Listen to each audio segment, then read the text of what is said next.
같이 하나님 말씀 시편 55편 6절로 13절까지 보시고 그 다음에 18절을 함께 합독하십니다. 시작. 나는 말하기를 만일 내게 비둘기같이 날개가 있다면 날아가서 편히 쉬리로다.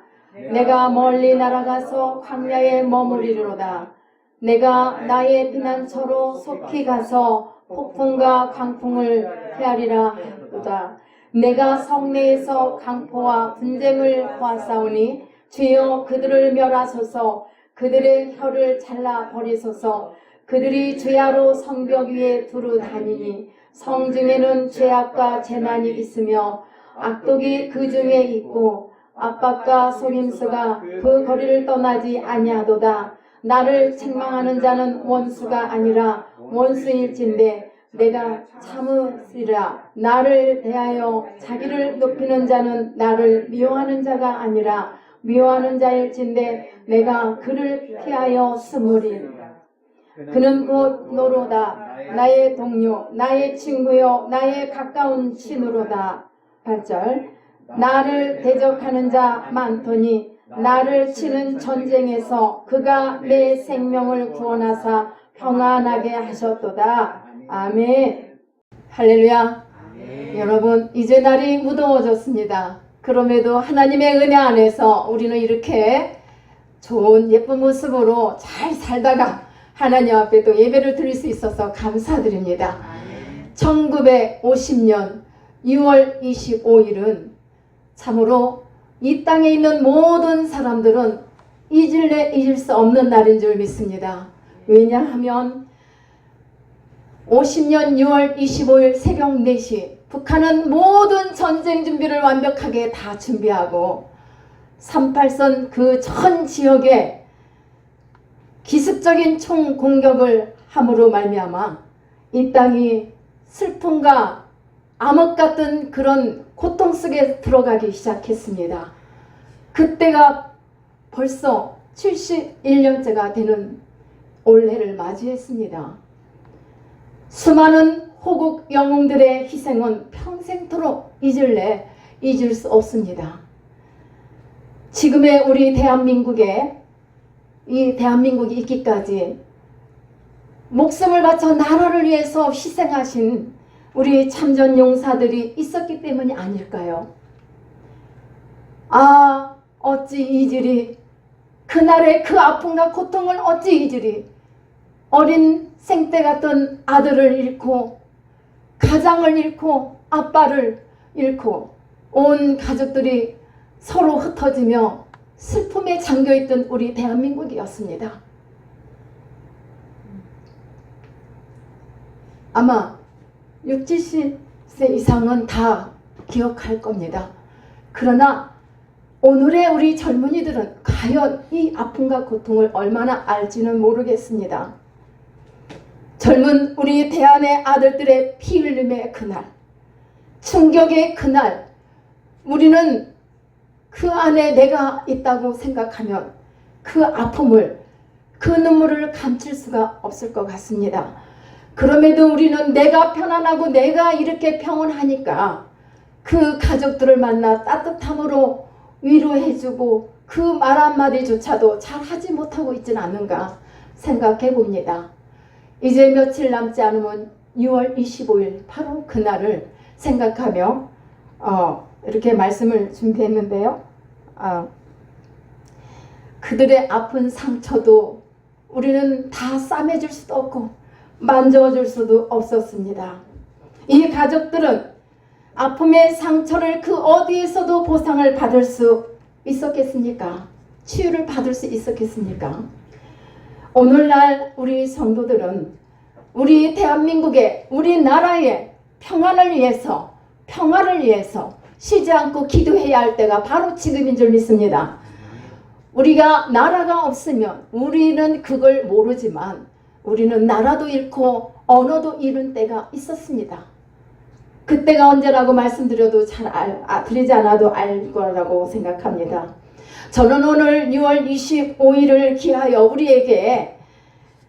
우리에게는 또 하나의 전쟁이 있다는 사실을 말씀드리고자 합니다. 본문 이 시편 55편의 말씀은 이 저자는 다윗이라고 말합니다. 칼빈은 이 시를 다윗이 사울에게 핍박받으면서 지은 시라고 말하고, 또 어떤 이는 다윗이 압살롬에게 공격을 당하며 어려움 속에 있을 때 지은 시라고도 주장을 합니다. 여하튼 다윗이 이 시를 지었을 때는 엄청난 고난과 고통 속에서 그 고통을 당하면서 지었다고 보면 되겠습니다. 이런 고통을 겪고 있던 다윗은 자기의 살아가는 인생을 뭐라고 말했냐면 전쟁이라고 이렇게 대신했습니다. 전쟁이라는 말로. 시편 55편 21절을 보면요, 우리가 같이 봅니다. 그의 입은 우유 기름보다 미끄러우나 그의 마음은 어떻다고요? 전쟁이라고 말을 합니다. 기름보다 유하나 실상은 뽑은 칼이로다. 이 말이 얼마나 참으로 어려운 환경에서 한 말이겠습니까? 다시 말해서 사람의 마음속에서 전쟁이 일어나고 있다는 말씀이요, 사람의 마음에서 전쟁의 칼이 휘둘려지고 있다는 말씀을 다윗이 표현하고 있는 것입니다. 6.25 전쟁이 6.25 전쟁만이 전쟁이라고 말할 수 없습니다. 왜냐? 우리의 삶 가운데서도 우리의 마음에서도 엄청난 전쟁이 날마다 매 순간마다 벌어지고 있기 때문입니다. 전쟁이 가져다 주는 피해, 아픔, 이 모든 것은 우리가 계산할 수가 없습니다. 수만만 명의 죽음과 천만이 아니에요. 조단이죠. 그 재산 피해는 모르다가 어떻게 보상을 받을 수 있겠습니까? 그 피해야말로 상상하기 어려울 정도로 큽니다. 전쟁은 이와 같이 인류의 비극 가운데 가장 비참한 처참한 비극이라고 말씀을 드립니다.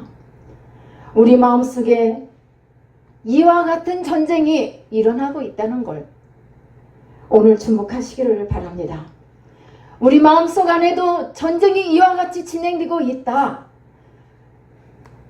이렇게 전쟁을 통해서 육체를 잃고 육체가 상하고 어려움을 겪었지만 우리 마음속에서는 이러한 싸움 속에서 육체가 죽어지는 일뿐만 아니라 마음에서 일어나고 있는 이 전쟁은 우리의 영혼이 피폐해지고 완전히 멸함을 받을 수 있기 때문에 우리는 영혼을 죽이는 전쟁을 치르며 지금 살고 있지 않는가. 우리가 4, 5절을 먼저 4절과 5절 말씀을 보면 그래요. 내 마음이 내 속에서 심히 아파하며 사망의 위험이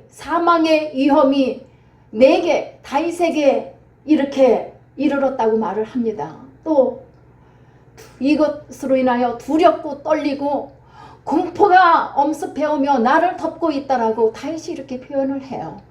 이런 걸로 봤을 때 우리의 마음 안에서 일어나고 있는 이 전쟁은 무시무시한 그런 것들이라고 봅니다.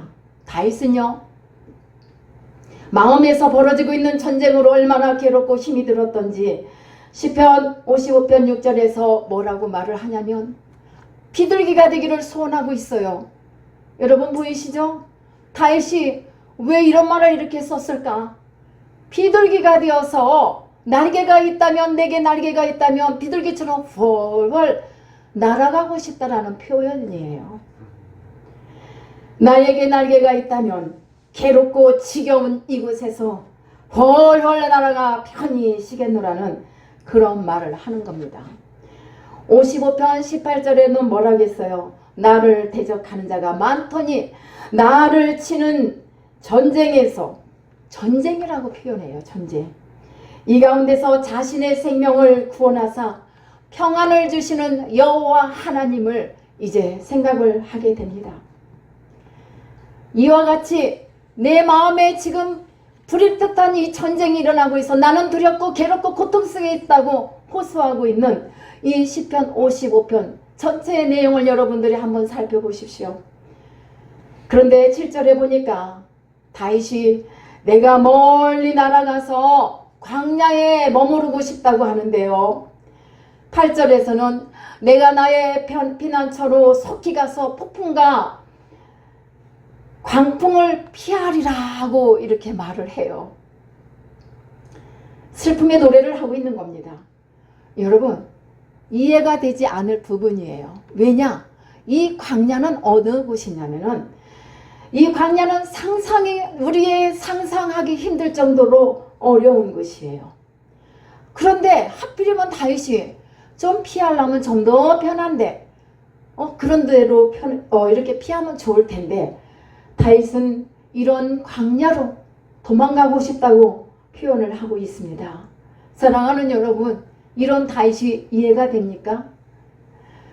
왜 이왕 도망갈 거 좀 더 좋은 곳으로 나갈 것이지 하필이면 광야로 도망가겠다고 했는가? 광야로 말하면요, 이 광야에는 피의 굶주리고 또 사나운 짐승들이 그 짐승들의 발톱을 드러내고 독초가 무성하고 전갈과 독사들이 드글드글하는 도사리고 있는 그런 곳입니다. 뿐만 아니라 그 쨍쨍 이글거리는 태양 아래서 목은 타오를 것이고 또한 굶주림에 신음을 해야 할 것이 뻔합니다. 이와 같이 그런 상황 속에서 있음에도 불구하고 왜 광야로 도망가고 싶다고 자처하고 있는 것일까요? 어려움과 고난과 식량조차도 얻기 힘들 이런 일들이 자명한데 그곳으로 피하려고 했던 다윗의 마음, 또 다윗이 뭐라고 합니까? 피난처로 속히 가서 폭풍과 광풍을 피하리라고 했습니다. 다윗은 지금 내가 광야의 땅을 밟지 않았지만 나에 있는 이 현실이 광야와 폭풍 속에 있다는 것을 말해주고 있습니다. 광야는 그럴 만한 곳이 아니에요. 편안한 곳, 안식을 삼아 쉴 만한 곳이 아니라 이 말입니다. 오히려 폭풍과 광풍이 몰아치는 광야. 그런데 다윗은 지금 그곳으로 피난하고 쉬고 싶다고 고백을 하고 있습니다. 그것은 악인들의 틈바구니에서 겪는 고통이 너무 크다라고 우리에게 보여주고 있습니다. 인간의 마음에서 일어나는 전쟁은 광야에서 불어닥치는 광풍보다 더 무섭고 처참하다는 그런 것을 보여주고 다윗을 통해서 이렇게 말해주고 있는 것을 우리가 봅니다. 이 시편의 55편의 9절에서 말하기를 강포와 분쟁을 보았다. 또 10절에서는 죄악과 재난이 있다라고 말을 합니다. 11절에서는 악독과 압박이 이렇게 속임수로 길거리에 떠나지 않고 있다라고 해요. 이러한 곳이라면 독사 이런 것들이 어그르글 하는데 그와 같은 표현같이 느껴지지 않습니까? 살아있으나 내 생명은 마치 죽은 것과 같이 생명의 위협을 받으며 불안과 초조함이 엄습해오고 이 불안과 초조함 때문에 사람들이 괴롭히는 그걸로 인한 마음의 전쟁에서 쉼을 얻을 수 있고 불안해서 살 수가 없었던 다윗이었습니다. 더구나 그를 괴롭히는 사람이 누구였을까요? 치명적인 사건이 일어납니다. 그 내용은 자세히 이렇게 55편에 기록이 되지 않았지만 다윗은 본인이 가장 믿었던, 절친했던 좋은 친구, 내가 믿었던 친구를 통해서, 동물을 통해서 이렇게 괴로움을 겪고 있습니다. 아주 가까웠던, 내가 믿었던 가까웠던 사람으로부터 다가왔기 때문에 이 고난을, 이 괴로움을 피하고 싶었던 것입니다. 우리도 살아가면서 그렇잖아요. 내가 누군가를 정말 절실히 신뢰하고 믿었는데 어느 날 나에게 배신을 때려요. 얼마나 아픕니까? 차라리 모르는 사람이 그러는 건 낫다라고 말을 많이 하잖아요. 자, 13절에서 보니까 다윗은 자기를 괴롭히는 대상을 지목하고 있는데 바로 그게 누굽니까? 그는 곧 너로다. 너가 누구요? 나의 동료, 나의 동무, 나의 친구, 나의 가까운 친구라고 지금 말을 합니다. 나를 괴롭히는 자가 저 멀리 있는 것이 아니라 내 눈앞에서 바로 나의 동료들, 나의 동무들, 나의 친구들이라고 이렇게 내가 가장 믿었던 너희가 나를 이렇게 괴롭히고 있구나라는 것을 지금 보여주고 있습니다. 친구가 나를 속이고 압박하고 있기 때문에 더 아픔과 고통이 컸다는 말씀이죠. 특히 우리가 같이 재미있게 의논하며 무리와 함께하여 하나님의 집안에서 다녔다고 14절에서 말하는데 이 말씀을 보았을 때는 함께 교회 안에서 즐겁게 재밌게 무슨 일들을 의논하면서 잘 지냈다라는 말씀이에요. 그걸로 봐가지고 아주 가까웠던 친구라고 우리가 볼 수 있는 것입니다. 아주 가까운 사람들로 인해 친구로부터 배반을 당하고 고통이 너무 크기 때문에 다윗은 차라리 광야에서 사는 것이 지금 내가 있는 이곳보다 나을 거라고 생각하고 내가 광야로 비둘기같이 날개가 있다면 날아가고 싶다라고 호소하고 있었던 것입니다. 사랑하는 여러분, 참으로 이 다윗의 차라리 광야에서 사는 것이 낫겠다고 고백하는 이것을 볼 때에 비둘기를 부러워하는 이 모습을 볼 때에 얼마나 그 무시무시한 광야가 차라리 낫다고 이렇게 말했을까. 얼마나 괴로웠으면. 2절의 말씀을 보면 그래요. 근심. 내가 근심으로 마음이 편하지 못하다라고 말을 합니다. 그래서 탄식한다고요. 탄식하고 있다고. NIV 성경에는 뭐라고 하냐면은 거기에서 미칠 지경이라고 정신병이 들 것 같다라고 이렇게 표현을 해요. 에셀나무의 TV와 또 우리 모든 성도들 함께 시청하고 계신 여러분들 혹여라도 여러분들이 지금 이 순간 다윗과 같은 그런 어려움 공경에 처해 계십니까? 그렇다면 우리가 어떻게 해야 될 것인가 한번 말씀 속에서 단 한 구절을 통해서 한 단어를 통해서 이 말씀 속에서 답을 얻기를 축복합니다. 성도 여러분, 어쩌면 지금 여러분 모두 중에서 이와 같이 어려움 속에서 한 번씩 지나가는 그 속에서 고통을 하며 신음을 하고 있을 수도 있습니다.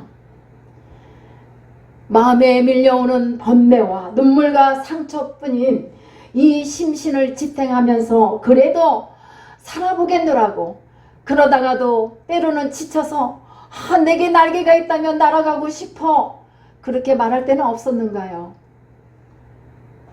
훨훨 날아가고 싶은 그 심정이 아마 문득문득 들 때도 있을 거예요. 고난을 좋아하는 사람은 없거든요. 피하고 싶지요. 나에게 맨날 그냥 행복하면 좋죠. 날마다 해피데이. 좋지요. 우리는 그 행복한 날을 꿈꾸며 살아가는 거예요. 우리 인생은 참으로 살아가는 우리의 마음속에서 일어나는 시련 때문에 또 다윗의 마음 또한 전쟁이라고 이렇게 그 삶을 표현하고 있는데 21절에 다시 보면은 마음은 전쟁이라겠어요. 뭐 겉으로 봤을 때는 우유 같고 우유빛 같고 뭐 매끄러운 기름 같고 그런데 왜 이 내 마음은 전쟁가? 이 마음에 전쟁이 일어나고 있다는 것입니다. 실상이 그렇다는 거예요. 말은 아름답게 하면서도 그 마음은 음모와 독이 가득하고 자신을 죽이려고 모략하고 또 휘두르는 칼로 가득하다는 것을 다윗이 지금 말하고 있습니다. 여러분, 우리 편이 아무리 잘못해도 우리 편이니까 괜찮은 겁니까? 상대방 편이 뭘 잘못했어? 그러면은 갑질하지요. 그런 사회가 계속돼서 간다면 이 땅에 소망이 있을까요? 아무리 내 편이지만 잘못했을 때는 잘못을 꼬집어주고 인정을 또 하고 시인해야 되잖아요. 그러면 이게 변화가 되지만 이것이 자꾸만 쌓이고 쌓이면 이 세상은 소망이 없는 겁니다.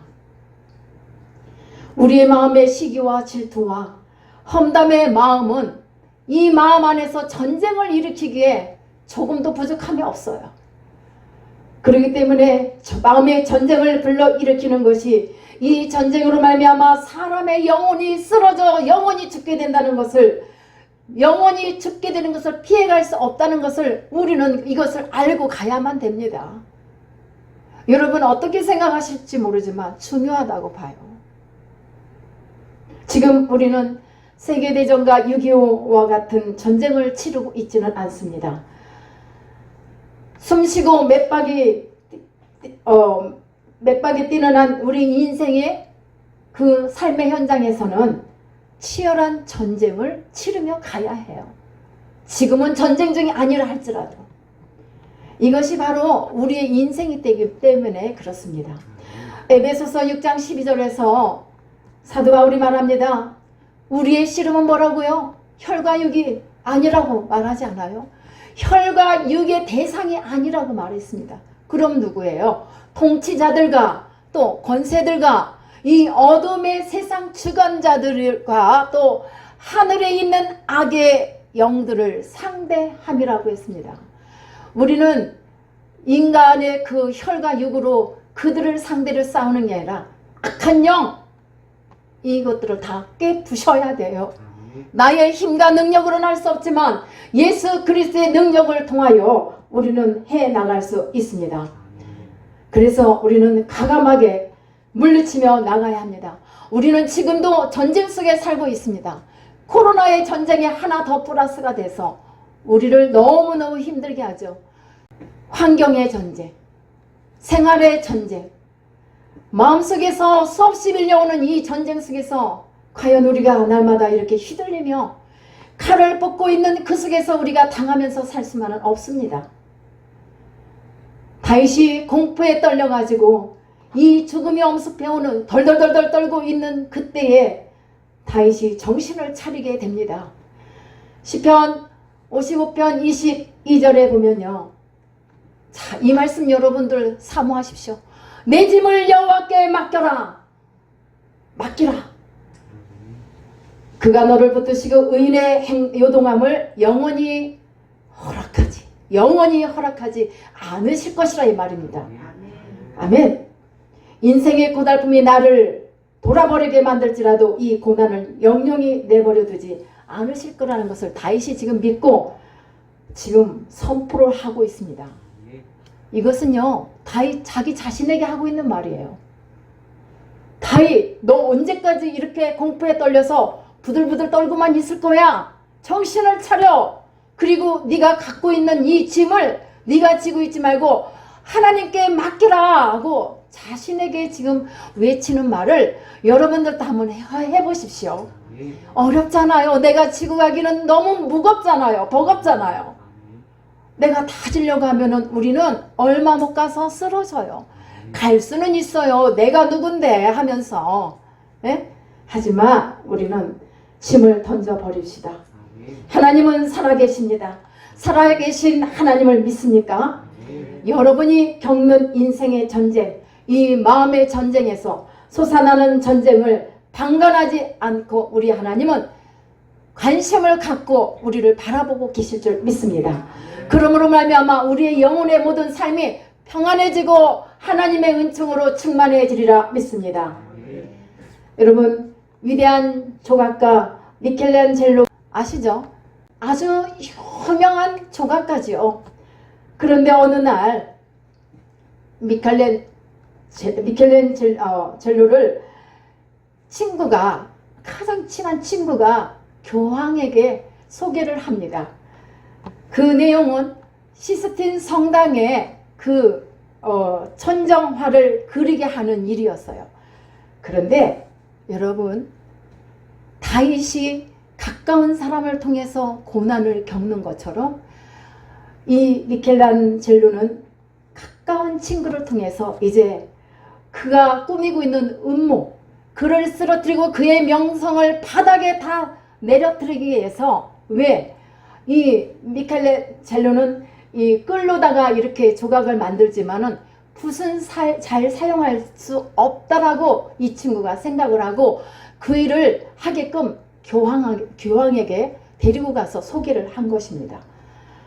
그런데요, 그런 음모로 가득 차고 있었지만은 천정에 4년 동안이나 매달려서 이렇게 천정화를 그렸습니다.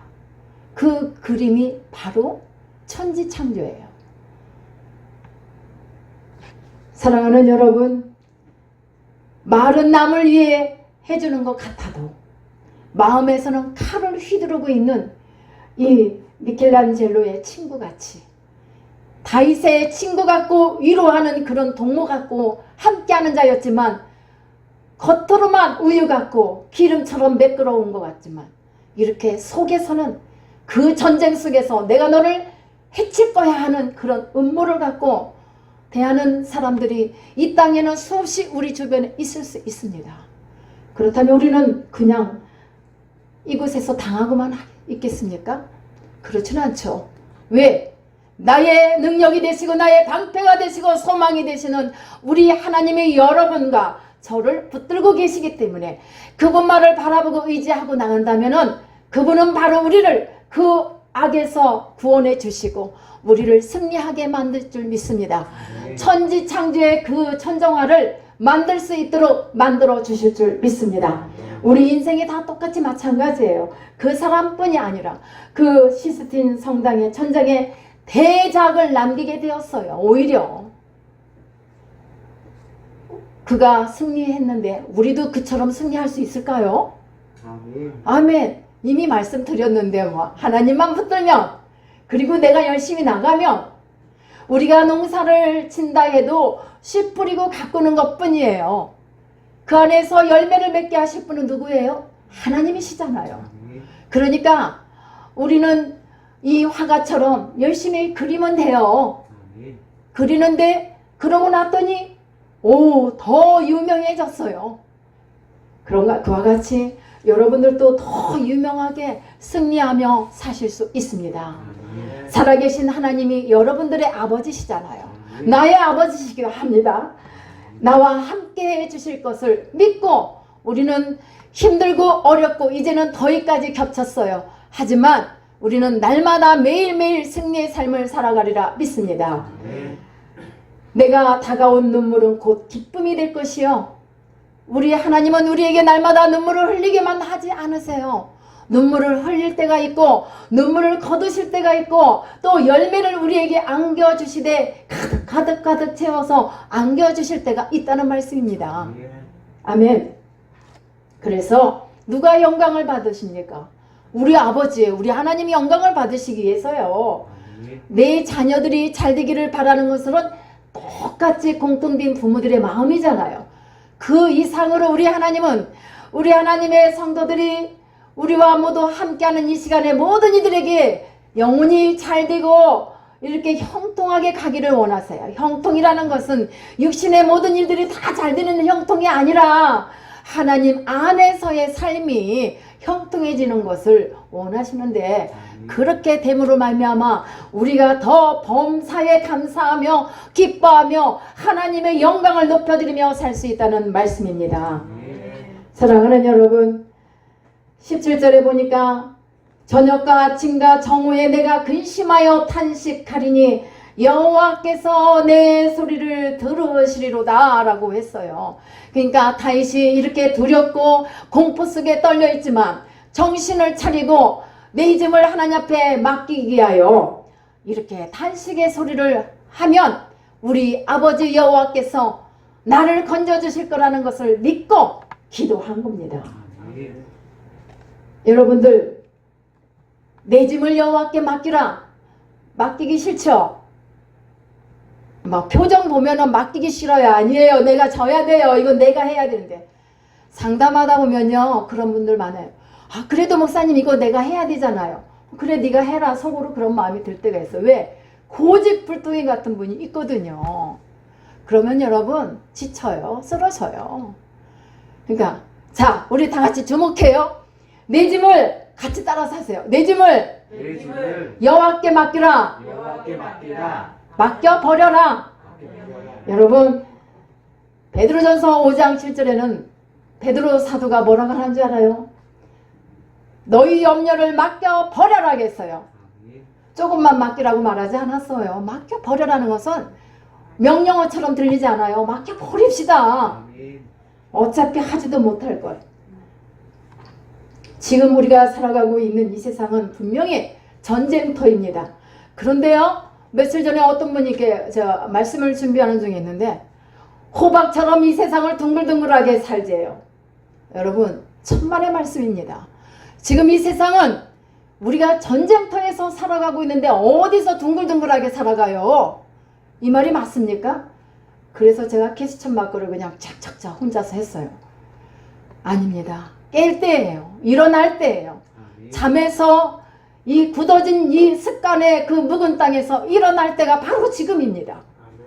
아멘. 6.25 전쟁이 일어났은 날 우리의 젊은 태안의 아들들은 그들은 죽음을 무릅쓰고 뛰어 전쟁터에 들어가서 열심히 피 흘렸습니다. 이 나라를 지키기 위해서, 우리가 이 나라를 지키고 이 신앙을 지키기 위해서 뛰어야 할 일은 우리의 의무예요. 우리가 할 일이에요. 그렇다면 다윗이 정신 차려서, 아 그래 다윗 너 정신 차려. 왜 네가 다 해결하려고 그래. 아버지 앞에 맡겨. 물론 다윗의 환경은 압살론 이 아들이 왕권을 다 이렇게 차지하며 얼마나 기가 막혀요. 그 현실은 말로다가 할 수 없어요. 누구도 위로해 줄 수 없는 상황이에요. 하지만 정신을 차리고 이렇게 의인의 요동함. 의인이 누구예요? 하나님을 믿고 나가는 사람을 의인이라고 말하시잖아요. 그 사람을 참으로 요동함을 하나님은 원치 않으실 거다. 그러니 내가 내게 있는 짐을 맡기고 나는 갈 것이다 라고 고백을 했습니다. 사랑하는 여러분, 우리도요 승리할 수 있습니다. 우리 인생도 승리할 수 있어요. 시편 37편 5절에도 너의 길을 여호와께 맡기라고 했습니다. 우리의 가는 길 멀고 험합니다. 멀고 험한 길 나 홀로 걸어가는 외톨이가 아니라 주님과 함께 죽음도 물리치고 십자가에서 당신의 몸을 다 깨 부서뜨렸던 우리 주님, 그러나 다시 사셔서 우리 죽은 나를 끌어가시는 우리 주님께서 우리의 삶도 이끌어 주시겠다고 하셨으니 우리 다 같이 우리도 이렇게 살아가요. 아멘. 아멘. 어차피 살아가는 인생 내가 살아봤자 실패로 돌아요. 다시 유턴해갖고 올라면 얼마나 힘들고 지친데. 주님이 십자가에서 달리실 때 우리 주님은 우리의 고난, 마음에서 일어나는 전쟁까지도 다 갖고 가신 줄 믿습니다. 그래서 여러분, 우리의 짐을 하나님 앞에 맡기고 베드로전서 5장 7절과 시편 37편 5절과 또 시편 55편 22절의 이 말씀을 여러분 다 기억하면서 참으로 우리에게 권면하고 계신 이 말씀을 마음에 새기고 소망이 보이지 않고 어떠한 승리가 보이지 않는다 할지라도 끝까지 우리의 삶 속에 오늘의 이 말씀을 삶 속에서 적용하셔서 여러분 모두의 삶이 이제 마음의 전쟁은 다 끝을 내고 자유롭고 평화로운 그런 삶을 살기를 예수님의 이름으로 축원합니다. 아멘. 기도합니다.